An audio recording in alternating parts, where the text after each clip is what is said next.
Hello guys, Crispy, welcome back to another video. Today my friends, I'm going to be testing the GTX 660 in Far Cry 5. Yes, 660, not 1660, not 1660 Ti or Super, it's actually the 660 from 2012. I'm going to be running it with Ryzen 7 3700X and 16 gigs of RAM.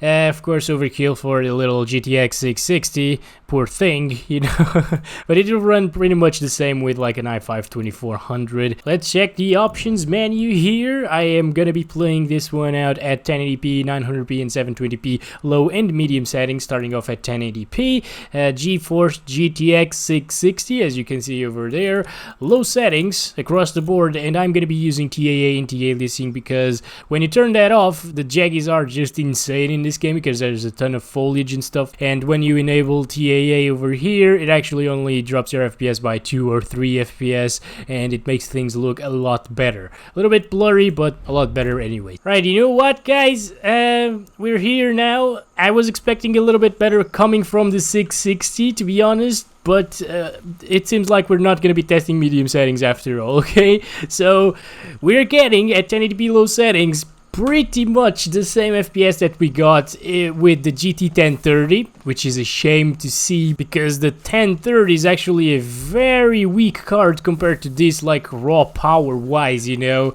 and it's getting pretty much the same FPS as the 1030. That just goes to show that driver optimization for this game in older Nvidia cars isn't really there, and the game doesn't really like older architecture of graphics cards. And we also saw in the last Far Cry 5 video that I made with the GTX 580, that GPU also had kind of the same FPS as the 660 and the 1030. So in games like Apex Legends, for example, the 660 pulls ahead of the 580 because of the architectural advantages of Kepler over Fermi, and the 1030 actually pulls ahead of both of these cards in Apex Legends because Apex just favors architecture above everything else, I think. So yeah, the 1030 can actually match the GTX 750 Ti in that game, for example, whereas in other games the 750 Ti is actually like 20-25% faster than the 1030, and the 660 is sometimes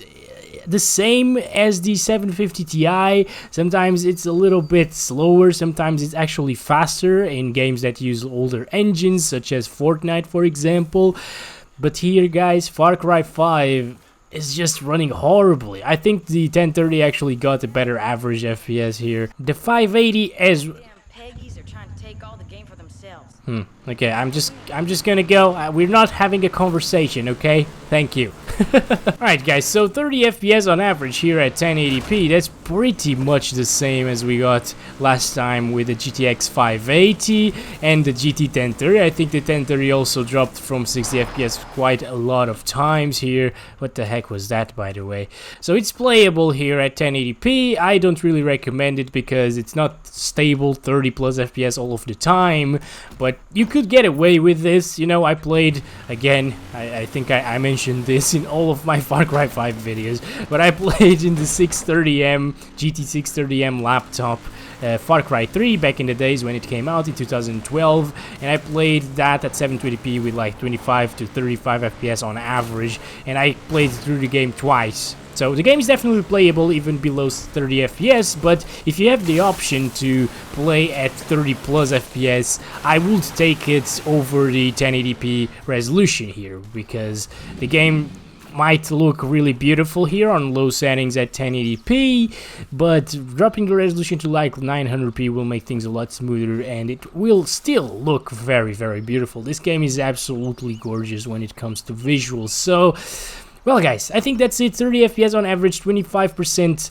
1% lows, and I think one of the GPUs, like the 580 or the 1030, actually got exactly the same 1% lows and average FPS. So that's it for 1080p. Unfortunately, we're not going to be testing medium settings because, well, I was really expecting better coming from the 660. I was expecting it to maybe match the GTX 750 Ti, but no, okay, it's just matching the 1030 here, unfortunately, and that's just because of the architecture. So 900p, yep, pretty similar to what we saw with the 1030 and GTX 580. It's really interesting because the GTX 580 released back in 2010, it was the highest end card from Nvidia, of course not counting the GTX 590, which were actually two GTX 580s in the same PCB.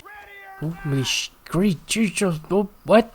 I'm not saying anything. I'm not swearing, guys. I'm not sure why these guys just let me loot everything they have and don't even care. Like, look at that. I just looted like $600 or $687 or whatever it was. And the guy didn't even care. He didn't even look at me. So, well, okay. As I was saying, the GTX 580 was the highest end GPU from Nvidia back in 2010, and the GTX 660 actually came a couple of years later. It was the mid-range card, so from the 500 series to the 600 series there was a really big performance per watt improvement in Nvidia cards. So yeah, the 660 consumes 120 watts if I'm not mistaken, or 150. It might be 150 watts actually, and it had pretty much the same performance back then as the GTX 580 if I'm not mistaken again. Yeah, I think so. Yeah, GTX 580 and GTX 660 were pretty similar in performance, so that was pretty impressive. The 580 consumes 244 watts, this one consumes 120 watts, and of course this was the next iteration in the Nvidia family of graphics cards. What the heck? What? Look at this! The bugs! I am discovering the bugs, guys! I don't know. What? Nothing's going on! Just calm down, people! Calm down! How are you doing, buddy? What is this? What? There's another... Can I actually jump into the water from here? That would be cool. Oh boy! Oh boy! I am doing it! Oh! I'm not dead. Nice. I really thought I'd die, but this is quite deep. I really like the animations in FarCry. I love the animations since like FarCry 3. They've been like pretty similar throughout the years, but they're cool. You know, they're well done, I think. So the 660 here is kind of disappointing, to be honest, to see it being crippled by drivers, I think, this way. You know, it's not really being crippled by drivers because it has been proven that Nvidia doesn't really cripple their drivers. It's just that the architecture didn't age very well. And the 580, in the 580's case, it's actually the drivers because Nvidia stopped driver support for the 500 and 400 series of graphics cards back in 2018. So yeah, that one is running old drivers playing this game. This one's actually running the newest drivers, or almost the newest drivers from Nvidia. So it's just weird, you know. Kepler didn't really age well at all. For example, the R9280, which was supposed to be the GTX 770 competitor, or GTX 760, like kind of between those two, I think. Yeah, that GPU was a mid-range GPU back in the days, of course. By the way, the 700 series is also based on the Kepler architecture, that's why I'm mentioning the 700 series. The R9280 is now competing in performance, very close in performance in a few games, especially newer games, to the GTX 780, which was of course a high-end GPU from the Kepler architecture and 700 series of graphics cards. So that's also very weird. It's just that the architecture didn't age well at all, which is a shame, really. The 780 and 780 Ti are like the two GPUs that I really enjoy. I think the 780 is probably one of my favorite GPUs that I own here in the channel. The 580 comes really close as well because I really enjoy these older GPUs, to be honest. So alright, that's probably enough of 900p. I'm just talking too much, guys. I'm not sure what's going on with me today. So now here we go, last resolution of the video here, 1280 by 720, 720p, lowest settings with TAA enabled, and well, we're getting like around 40s, 50s here in the woods. By the way, I'm playing in the woods because it's like very demanding because of the foliage and trees. Everything is very demanding in the woods in most games, you know, so that's why I chose to test it right here. What the heck is going on right here though? Just leave me alone, okay? Let me just hear this thing. Jesus Christ. Guys, in the GTX 580 video I was kidding by telling that it was a zombie dag. Zombie dog. God damn it, why do I always say zombie dag? Oh, whoa, whoa, okay, okay. He's just making too much noise, so I just killed him because of that. Oh, actually, it's this thing that's doing too much noise. Let's destroy this thing. I'm sorry, zombie dog. A hunting bow. That's really interesting. I'm gonna go with that, actually. Really enjoyed the hunting bow in Far Cry 3.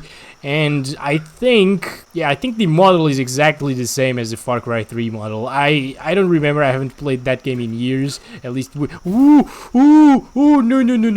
At least with the bow and arrow, but I'm not gonna do that. Let him be. But overall, guys, the game is very, very playable. What is this? What? I can use... What the hell? I can use this as a weapon. That's amazing. I'm gonna go with that. Okay. I didn't know that. That's interesting. That's very nice, actually. But yeah, guys, that's been it here for the GTX 660 Far Cry 5 video. What the heck? No! What the... Why are you pooping? God damn it! Are these animals in the game as well? Jesus Christ. And now I'm dying because of that. Okay, but yeah, anyways, thank you so much for watching, guys. I hope you guys enjoyed the video. Don't forget to give it a like and subscribe if you haven't already. And yeah, it was kind of disappointing seeing the GTX 660 struggle so much here in this game, to be honest, and probably the GTX 760 is gonna be struggling as well. So I'm gonna get out of here. Again, thank you for watching, and I love you all. Bye bye.